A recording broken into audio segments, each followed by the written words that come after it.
Hello, hello, hello. Nice to see you here. Please put a plus in the chat here in Zoom if you can hear me and you can see me. Thank you so much. And I'm so glad to see you here, and I'm so happy that you took your time to explore how you can be a great mentor for startup founders, for business owners, for people who are working on their businesses and help them grow their businesses and get to big results.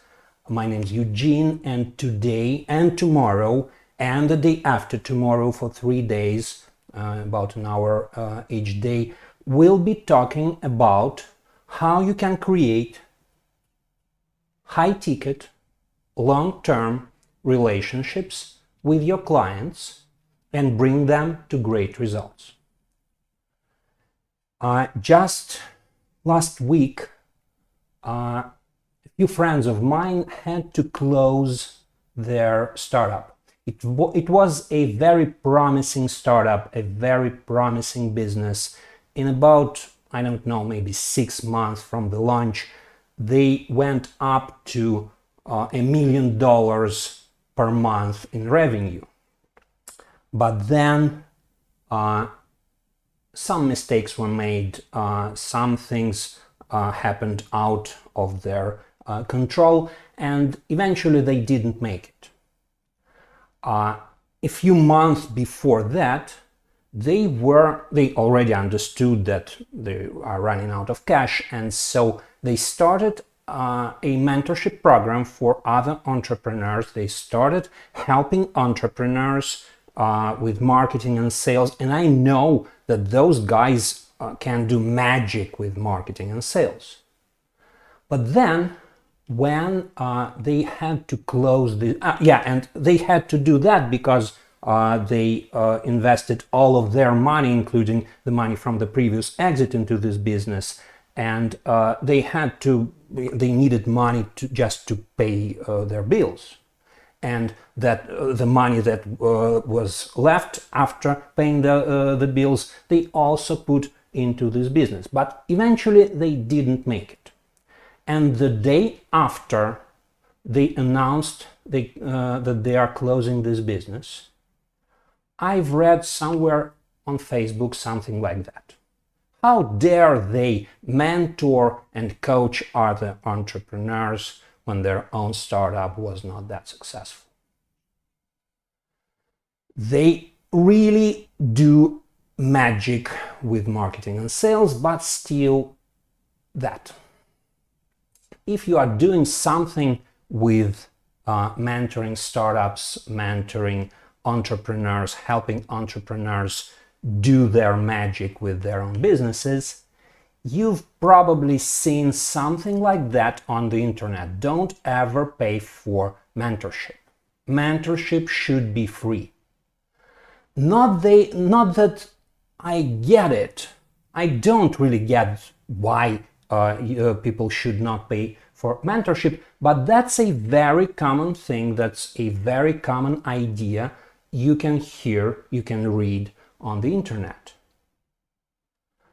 And startups have no money anyway, so why bother? Some people try to distinguish between mentors, coaches, consultants who can charge money, who cannot charge money, but that doesn't work that well also, because the real problem is not in how you call this thing. The real problem is not in names. You've probably seen those very early stage, first time pre-revenue, pre-MVP founders who would only agree to be mentored by one of those guys. And if those two actually do the fight they've been announcing for some time now, those first time pre-revenue, pre-MVP founders would probably only agree to be mentored by the winner. Hey, Mr. Z, you've lost to this guy Elon, you're no good to mentor me right now. This is an extreme case, but still something like this happens all the time. Prove to me that you are good enough to be mentoring me. Where's your $1 billion? And I know of very talented, very experienced, brilliant people with like great experience who question themselves. Am I, with my 10 years of experience as a CEO, good enough to be mentoring those founders? And the result of that is they work for free. The result of that is, there's a quote on the screen, on the slide, I follow up on them, not they follow up on me. Those mentors have to chase after the founders, after their mentees, to get them, those founders, do whatever they need to do to improve their businesses. The reason for that is that growth requires extra effort.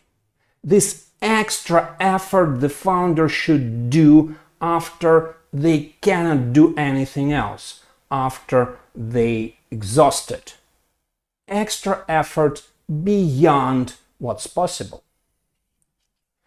And the reason for that is that the real problem in the business is always somewhere the founder doesn't want to look, doesn't need to look, does not work with, does not fix problems.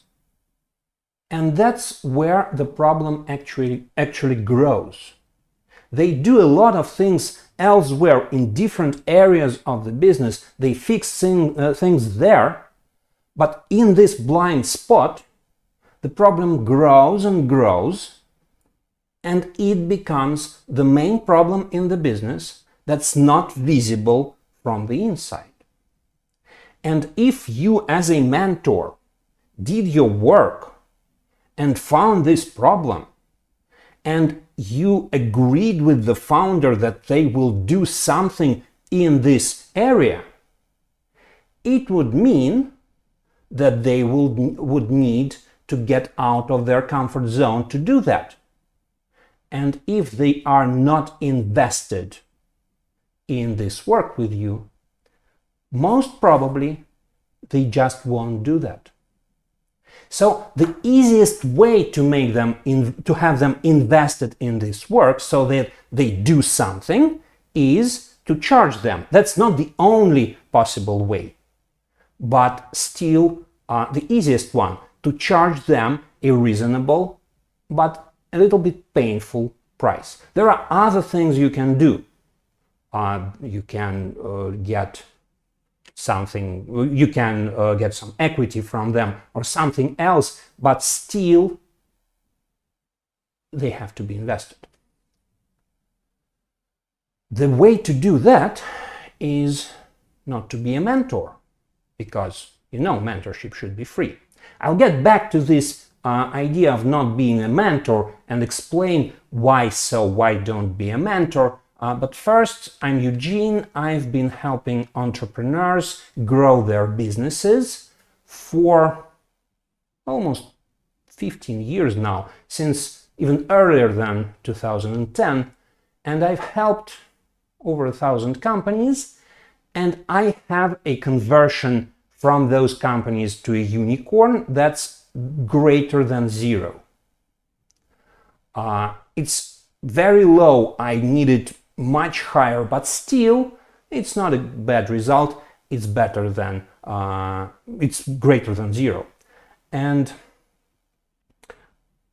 big part of this work happened in a big accelerator. I'll tell this story a little bit later. And there we developed a methodology for business growth. We call it growth tracking, and since 2016 I've been teaching this methodology to mentors, coaches, consultants, and entrepreneurs in my growth tracking school. Over 1,000 people graduated from this school. And back to this primary question, can I charge for my mentorship? This was my question back in 2010 when I started working with the entrepreneurs. At this time, I made an exit. Well, technically, it was an exit, but that was not some money worth talking about because, well, I've spent all that money in just a few months. And even though we did make $1 million a year, I had 10 years experience as a CEO and founder, but still I didn't feel that I'm quite successful. I was quite successful with this business, and I didn't feel that I'm fit for mentoring other entrepreneurs. Yet, people started to ask me for help. People started asking me questions, and I started working with them, and it worked. I saw that people get value from working with me, from talking to me.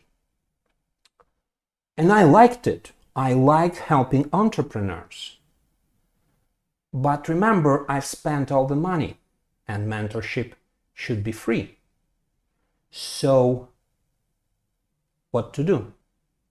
I started figuring out what can I do to continue working with the entrepreneurs in about the same way while still charging them to pay my bills.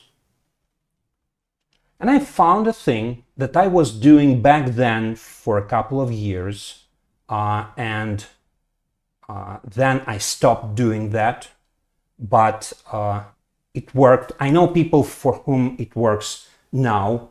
I did it for just a small period. Some people still do that, and that's pitch decks. I've been doing pitch decks for the startup founders, a presentation and a spreadsheet, and I did it for a couple of years and stopped doing that. But during this time, I realized that the value they were getting from this work is not in the presentation and the spreadsheet.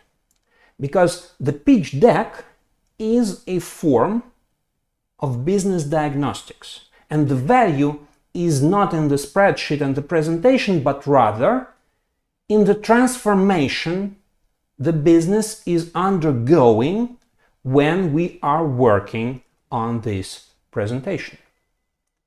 The pitch deck, this presentation, is designed this way so that the investor can see the problems, the hypotheses, the unproven assumptions the business has, the founder has. And when building this presentation, we uncover those problems and we come up with a strategy to overcome those problems. And sometimes we even start making the first steps in this strategy.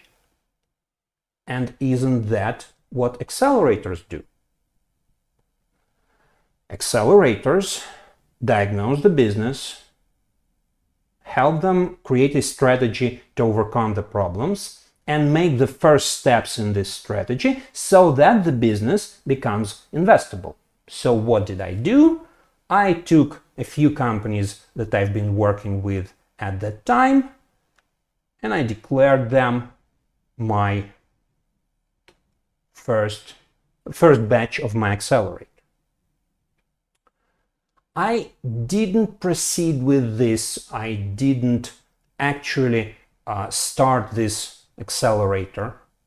Instead, later I joined my friends who were building a much bigger accelerator. But still, 10 years later, right now, today, out of the 4 companies in this accelerator, 2 didn't make it, 1 is still operational, and 1 is a unicorn. But yet I didn't proceed with this and joined another accelerator, It was, at that time, the top startup accelerator in Russia. Some people called it Russian YC because we actually did things very similar to what Y Combinator does. Been doing then and does today. We had several hundred companies to work with every year. Almost 100 in the equity-based program, several hundred in equity-free programs, several thousand companies overall, and we came up with a methodology for helping startups grow. Right now, this methodology, it's called growth tracking or just tracking, is used by like 90% of accelerators back in Russia as a standard, and many accelerators in neighboring countries like Ukraine, Belarus, Kazakhstan, it's a standard there. We started with early stage startups, then moved on to later stages, then moved to established businesses, bigger businesses and corporations, and now this is stage agnostic and sector agnostic methodology of helping startups grow and businesses grow.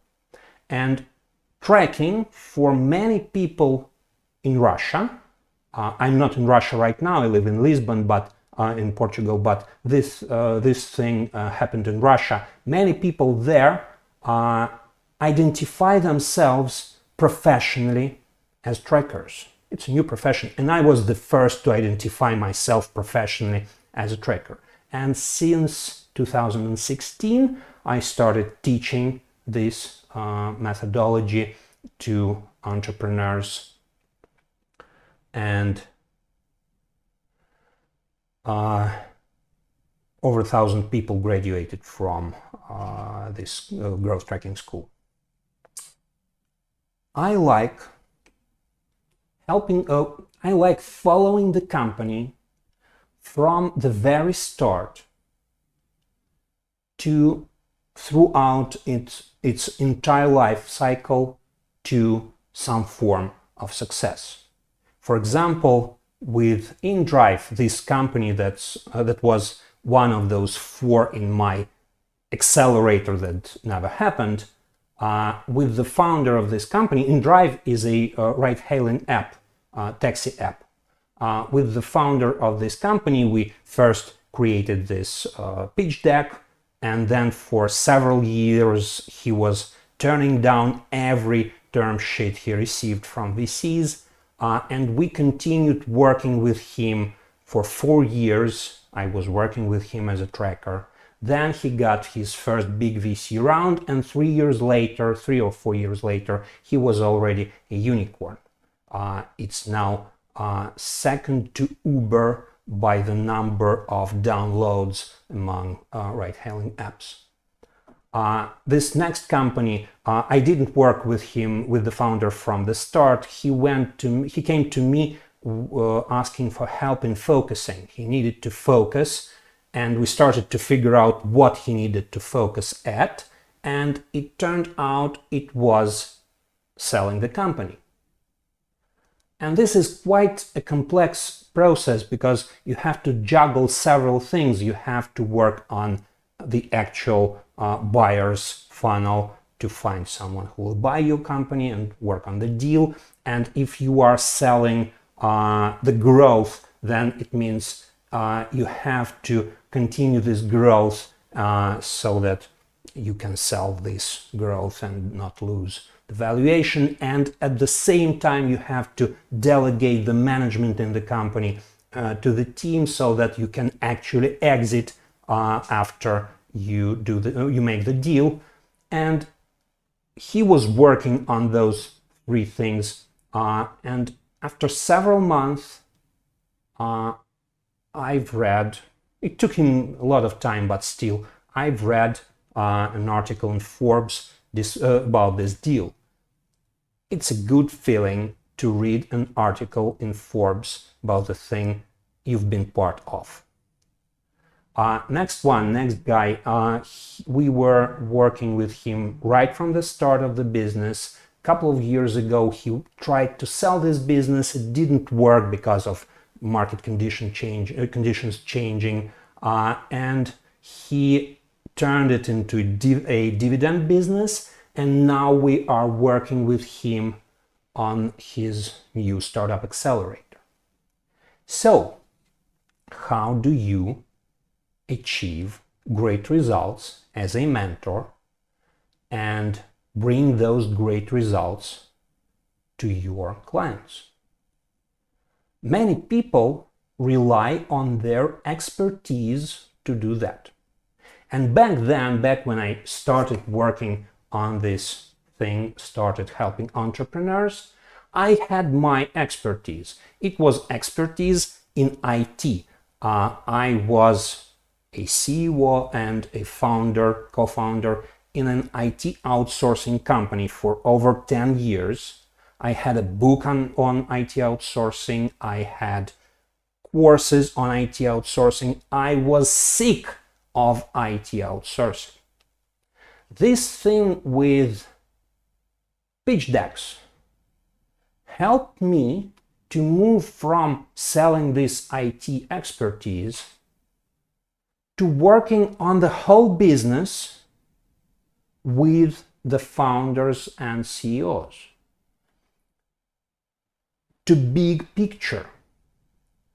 And this is a great thing. This is great work because you don't have the routine. You don't have to do the same thing over and over and over again. All businesses are different. You have and they are different every day. So you have new things to work with every day. Then impact.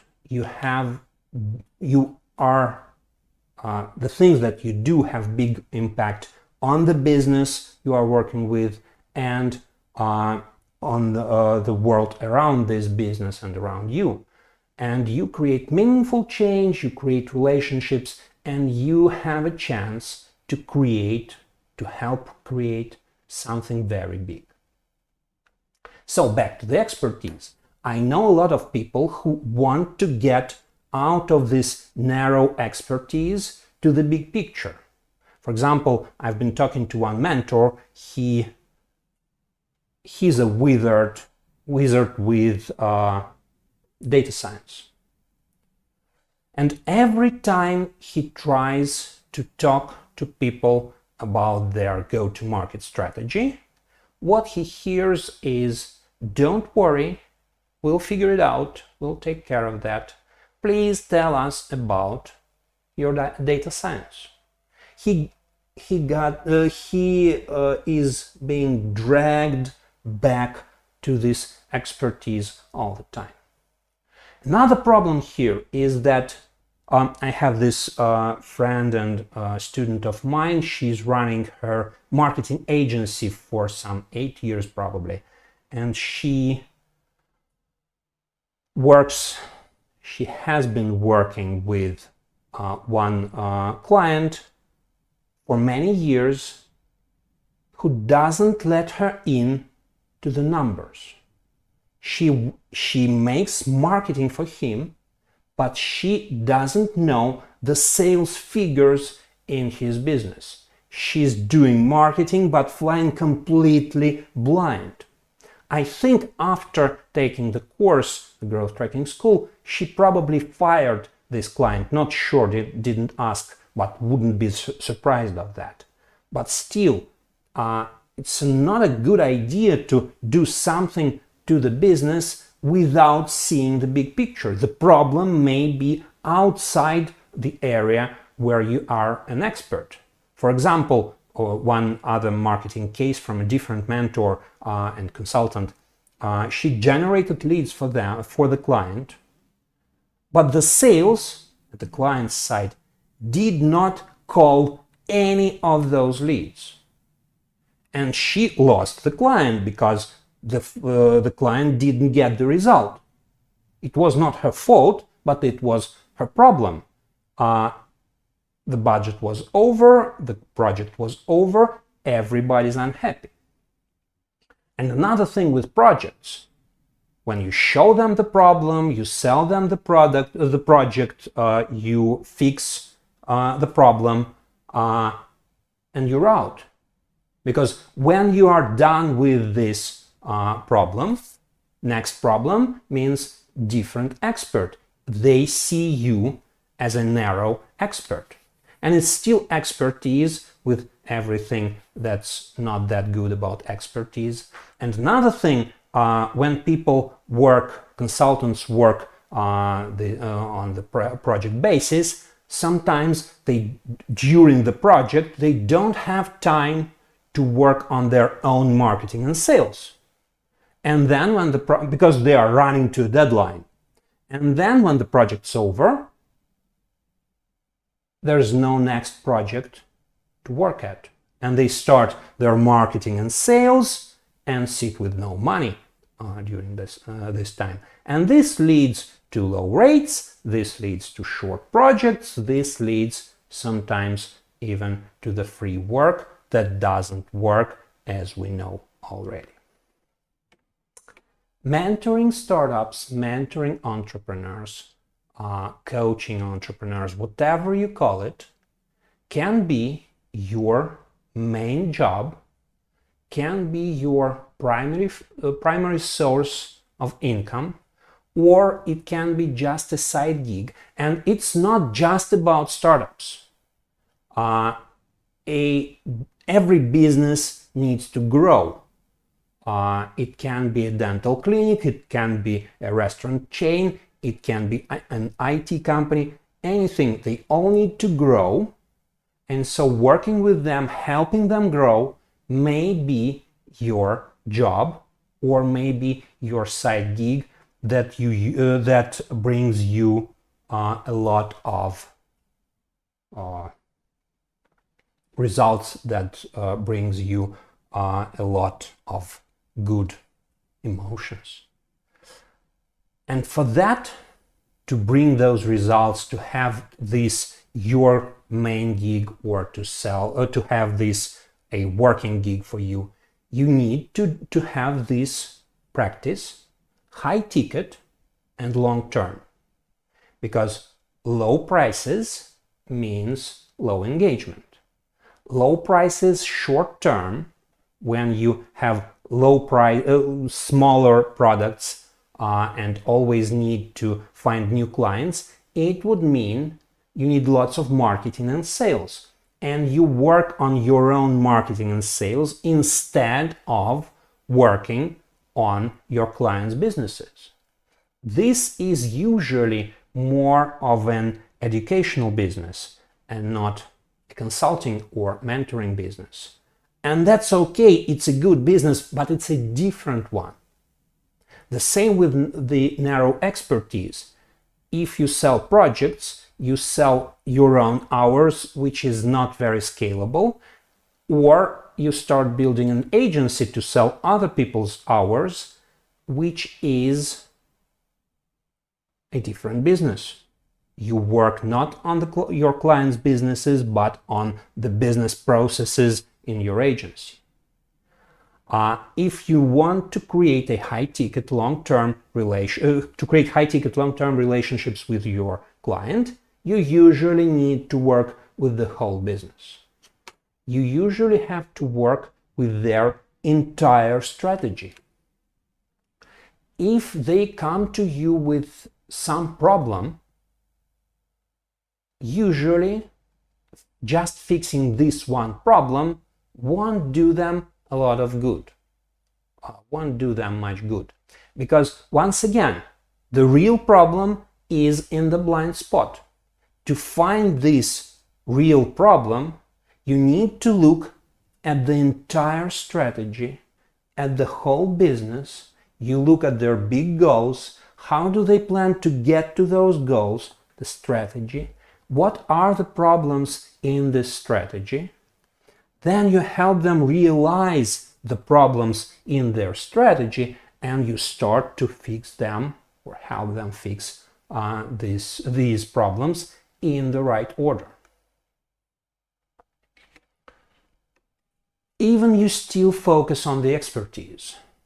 They come to you for some solution. You advertise at, I don't know, at your website or in your content marketing. But this is a solution for a wrong problem, once again, because the real problem is usually in the blind spot. For example, marketing generated leads, sales didn't call those leads. Marketing consultant is unhappy and the client is unhappy. Then HR tries to hire salespeople who will be calling those leads. But the problem is the product doesn't sell well because there is not enough value in this product. And because of that, sales process doesn't work. Good candidates don't want to work with this product. And the bad clients get rejected by the client. And so the client is unhappy. The HR consultant is also unhappy. Everyone's unhappy. Nobody got the result. Instead of working on this apparent problem, you have to work on the problems in the right order. You have to fix the problems that really need fixing. And at the moment you get to the problem that you're an expert with, you can do this project, the expert project they came to you for in the first place. And then after that, you move on to fixing the next problem and the next problem. Here's Dmitry. He was a student at my growth tracking school, a tracker, and he is a consultant. He's a sales consultant. Here's what he here's how he explains this thing, how consulting with your expertise works along with helping people find and fix other problems in their businesses. Okay, hi everybody. My name is Dmitry Korobovtsov, and I'm a tracker.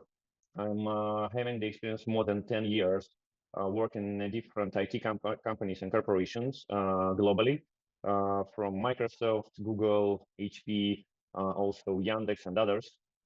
And there I've been doing mostly launching the different kind of business units.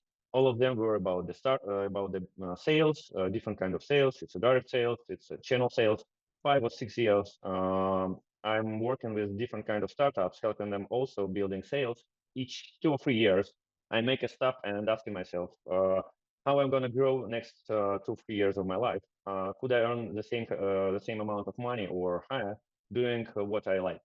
And I create my profile, where I would like to be in 2 or 3 years, and what I would like to say, what I would like to sell, and figure out that yes, I need to rebuild, and found tracking as one of the part of this picture. So I collected a few feedbacks while I've been choosing the right school, and I choose growth tracking school in the end, based on the feedback of my respected colleagues and friends. I saw that tracking could be a tool for me to sell myself on the market. And I look on it just as a tool, as a sales instrument. But during the course, I figured out that tracking, it's not a tool, it's a product itself. And their transformation that's happened with me, that while I've been talking to my current clients and with the clients that are currently in the funnel, I start selling just tracking to them. And that was a great example how I could deliver value to them in a really fast way. Just after 2 hours of our first meeting, they realized that they have kind of bottlenecks in their business that prevent them to grow 2 or 3 times more. And that was incredible experience for me. So, and I decided to make tracking as a main product.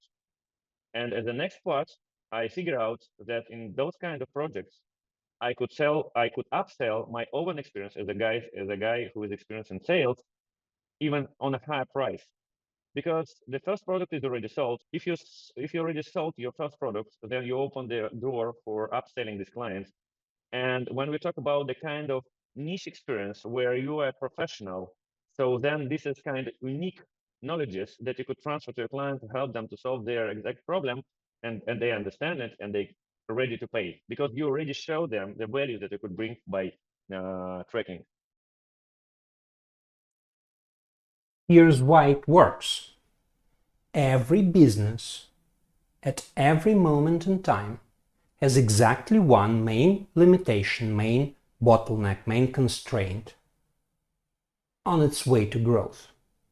To grow, you need to focus on this main limitation and quickly test hypotheses on how to overcome it.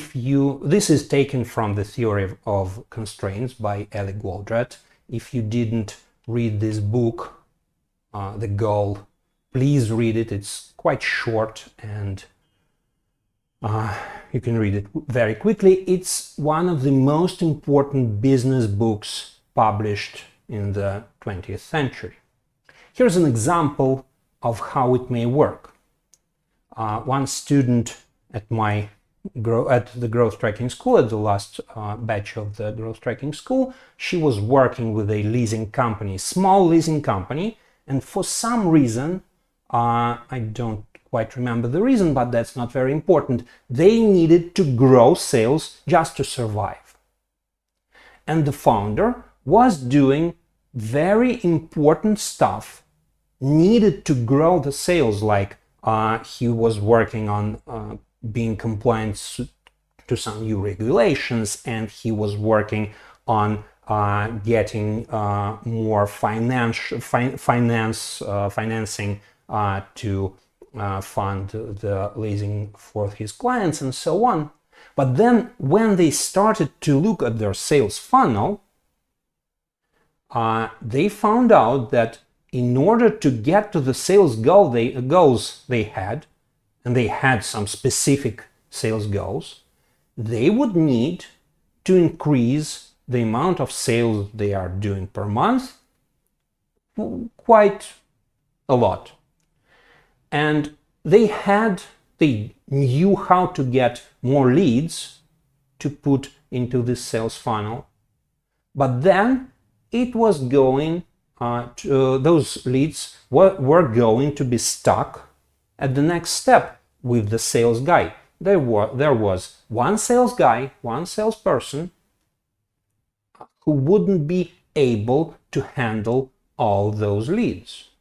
And they had to hire two pre-sale managers who will be taking care of the pre-sale work, and then this salesperson would be able to handle all the required amount of sales. That was nothing new to the founder. He knew about this thing. He knew he needed to hire those two pre-sale managers. But this task was waiting in the backlog. This task would have waited to be taken care of for some time, for a month or two, and while he was working on different very important things. But without that, they would never meet their goals and they would just go bankrupt or something like that. This was the main constraint, but the founder didn't see it. The founder didn't realize he had to focus on this main constraint. Here are the typical constraints you would usually find in a business. The first being finding the product value, or rather, at some point it may be the number of the customer interviews the team is doing per week. And when they figure out the number, how to do enough interviews, the next constraint, the constraint will shift to the quality of those interviews. How many insights do they get from the interviews? And then it will shift to making a sale as a result of this interview or something like that. The constraint may be in the sales process, or rather in one very specific stage in the sales pipeline so that you can focus on this one specific stage, fix it, improve it, the stage where the conversion drops, for example, improve it, and the whole sales pipeline starts to work more efficiently. The main constraint may be in turning the unit economics profitable, or rather, in one specific metric you have to focus at in order to make the economics profitable. It may be in building the team, or rather in hiring those 2 pre-sale managers. It may be in building the product, but much less often than the founders would tell you it is their main constraint. It may be somewhere in the infrastructure, IT, finance, whatever. It can be in the management process, in the management team, or it can be in scaling. And here comes the main framework. It's quite simple. The main framework we use to find the main constraint, to work with the main constraint, and overcome this main constraint. We start with identifying the goals. What are the big goals the company is trying to achieve? Then we find this main limitation, main bottleneck, main constraint on the way to those goals, and we focus on this main constraint. Then we figure out hypotheses on how to overcome this main constraint. Not just any hypotheses a business may have, a founder, a team may have. Hypotheses focused on this main constraint, on this main limitation. And then we create the weekly sprint that consists of specific tasks that we will be doing within the next week to test those hypotheses aimed at this main limitation on the way to the big goals. This way, the team, the founder, only works on the most important things, on the most important tasks, focused on and aimed at overcoming the main limitation, and this is what creates growth. The tracker is a person who regularly meets the client. Usually we do this once a week to help find this main limitation, focus on it, form hypotheses and a sprint, and then the team goes for the week to do those tasks during the week, and a week later they come back and explore if it did or didn't work. And if it did work, the limitation may have shifted to somewhere else, to the next problem, if they've actually solved the problem. But if it didn't work, there probably is a deeper limitation they have to find and focus on it. And so they repeat this thing over and over and over again. They either go deeper or they go to the next problem and the next and the next. Here's Valerie. She's a tracker and she works as head of growth and investment manager at a VC fund, an accelerator.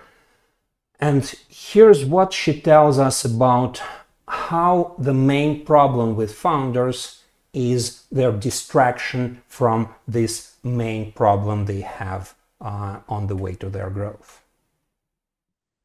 So my name is Valerie Falking, and I'm in the growth tracking world for the last, I think, 4 years. I'm full-time tracker. This is not a side hustle for me. And I had my own entrepreneur experience, and I've been a top manager across various industries. And since I've seen this methodology, I've been absolutely stunned how it's working. And I was aiming to go to this growth tracking school, which I did in 2020. An idea that I need to focus on the main constraint was like a breakthrough for me. And once I realized that only testing different hypotheses and narrowing focus of the founder on the main constraint, you can achieve really great results. After that, I started developing my own practice, and I still use all the methodologies and techniques that I've been learning during my 3 months course. And I think one of the biggest challenge for me was to be consistent and focus my founder, avoiding any distractions, because main problem with founders is their distractions, I think. I work with a founder who been in a fashion project they called Marla Style. At one moment, they've been limited and they couldn't rise the next round, and we narrowed our budget for marketing. They just lost their main marketing channel. They had to find a new one, while all the team were buzzing and telling, no, we need to increase the conversion on the website, or we can find a cheaper product or something like this. And it was tough for me as a tracker to demand them being focusing only on one problem. Their problem was no channel.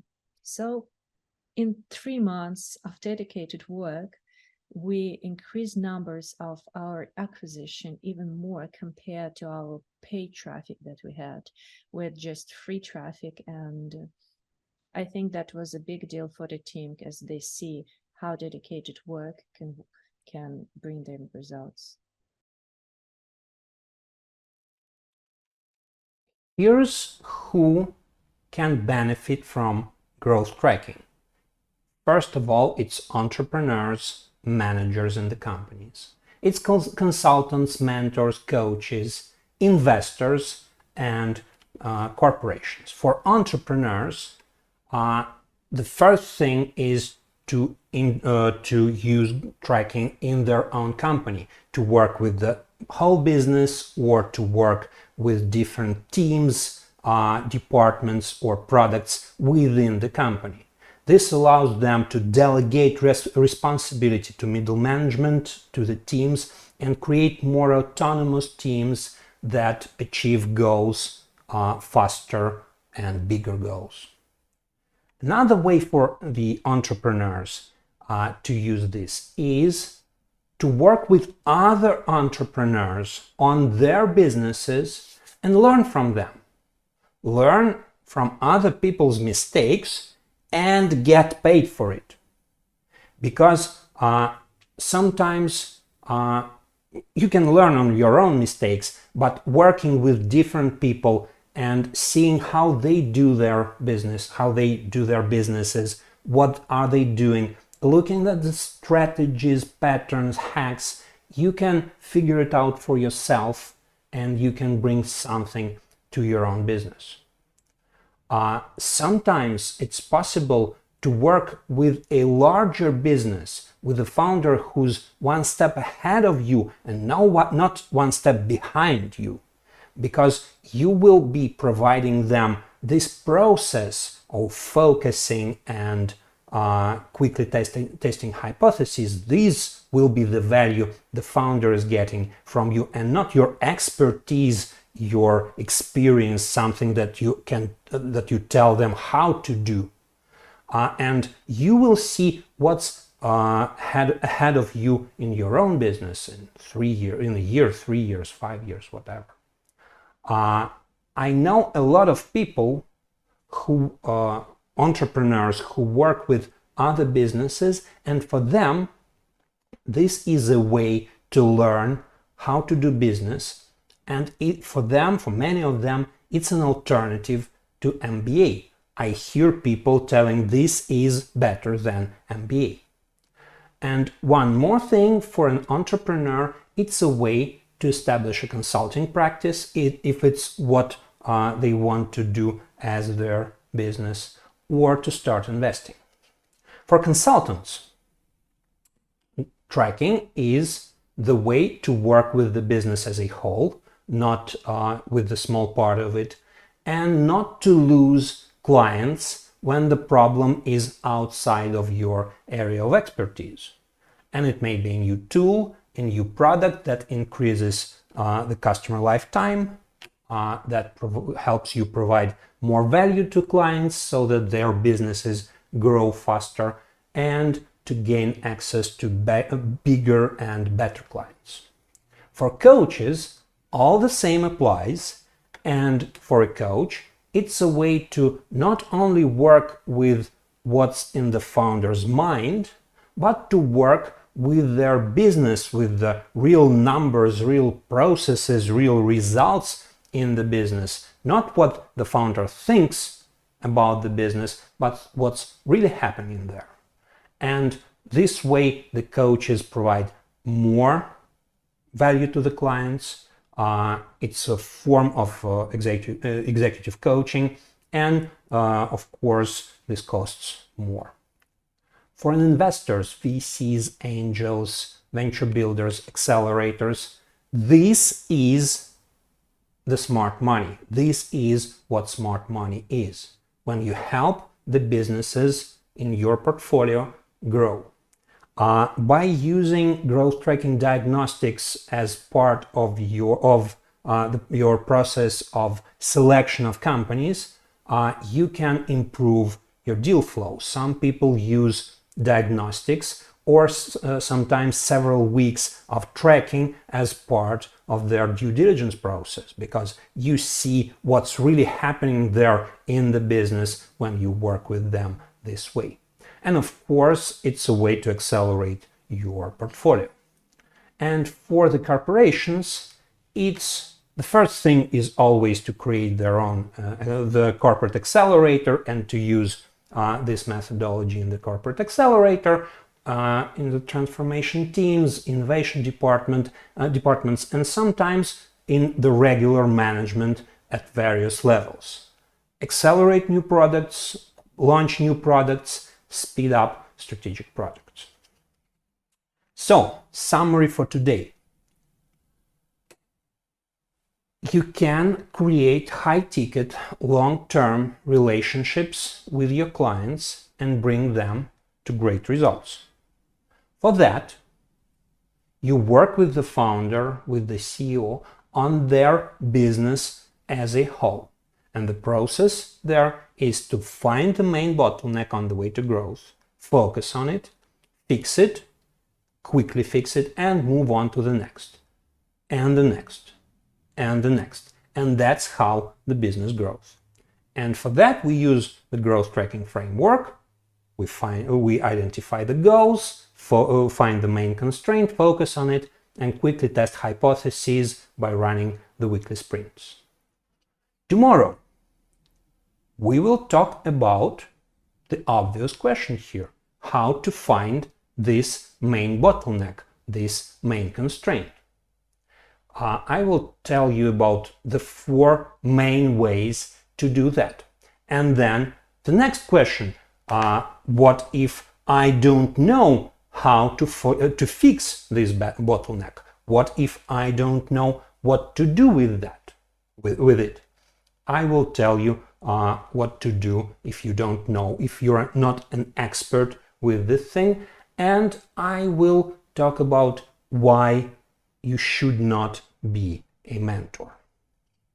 Now I have some questions, I think, here in the chat, and if you have any questions, any more questions, please write them down in the chat here in Zoom.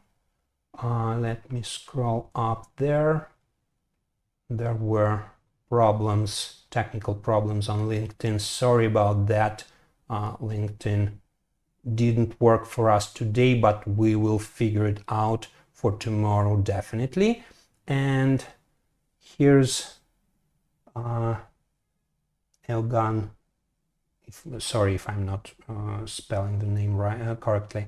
I agree with what you are saying, but as a general observation about the state of the market, I believe that it would be very difficult to be a mentor if you have no first-hand experience in launching, growing, or selling businesses of a similar size to the client you are trying to attract. That's very much true. Yes, of course, the more experience you have, the more you can help with your expertise. But the problem is that when you are selling, that's what I'm going to talk very much about tomorrow. If you just sell your expertise, it won't work. Yes, to work as a mentor, tracker, coach, whatever, you need some sort of experience. You need, if you don't have any entrepreneurial background, management background, whatever, it won't work. You just wouldn't understand what they are talking about to you. But still, just relying on your expertise is not enough. And relying on framework, asking questions to help them figure out their bottlenecks, their main constraints, and come up with hypotheses by themselves is giving founders much more value than just the expertise. And then if you have your expertise, you can add it at the top, but not rely just on it. And that's how this thing actually works. The more expertise you have, the more you can bring them value if you have this basic process set up. And that's what we are talking about in today's masterclass, and tomorrow, the day after tomorrow. Here, one moment. Here's the link. If you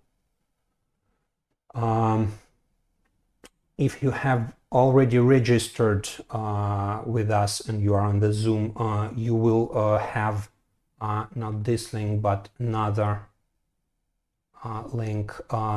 If you have signed up for the webinar, you will get an email with the link to a page where all the recordings of this masterclass and additional materials will be published. So check the link in the email. It will come to you. It will be sent to you shortly.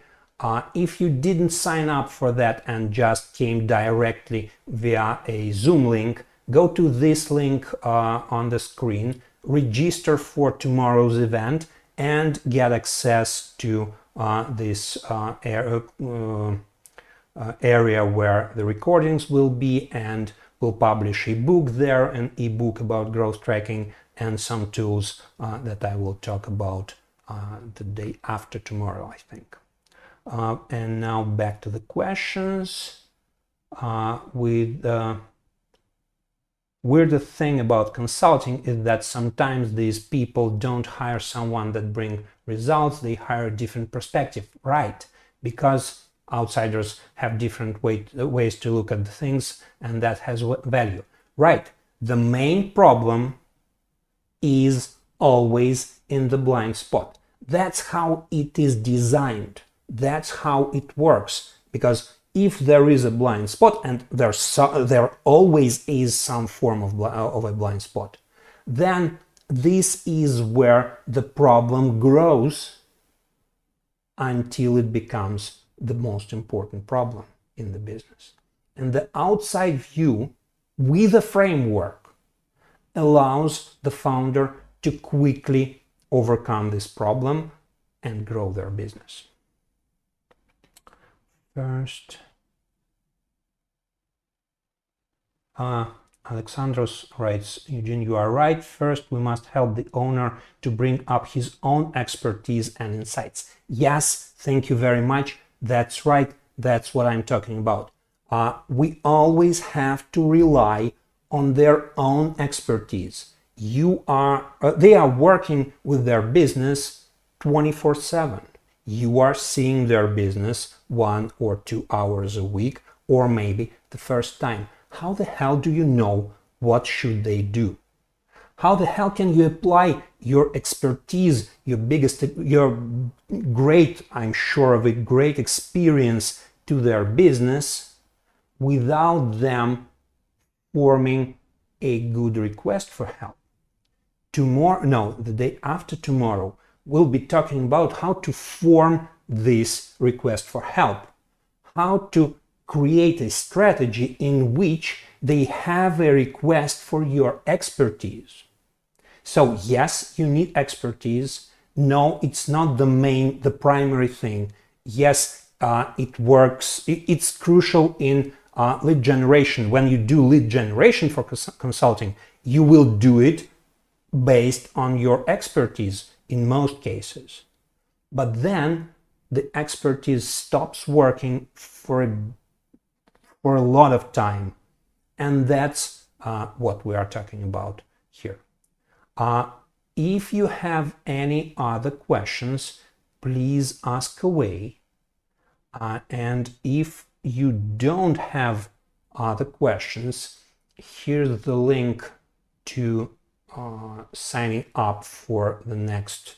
If you have signed up already, you don't need to click here. If due to our LinkedIn problems you had to go here directly via a Zoom link, please sign up here and look into your email inbox for the link to your member area where we will publish the recordings and additional materials. Thank you so very much.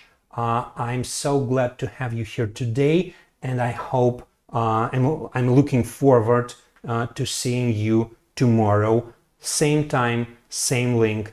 See you tomorrow. Thank you so much.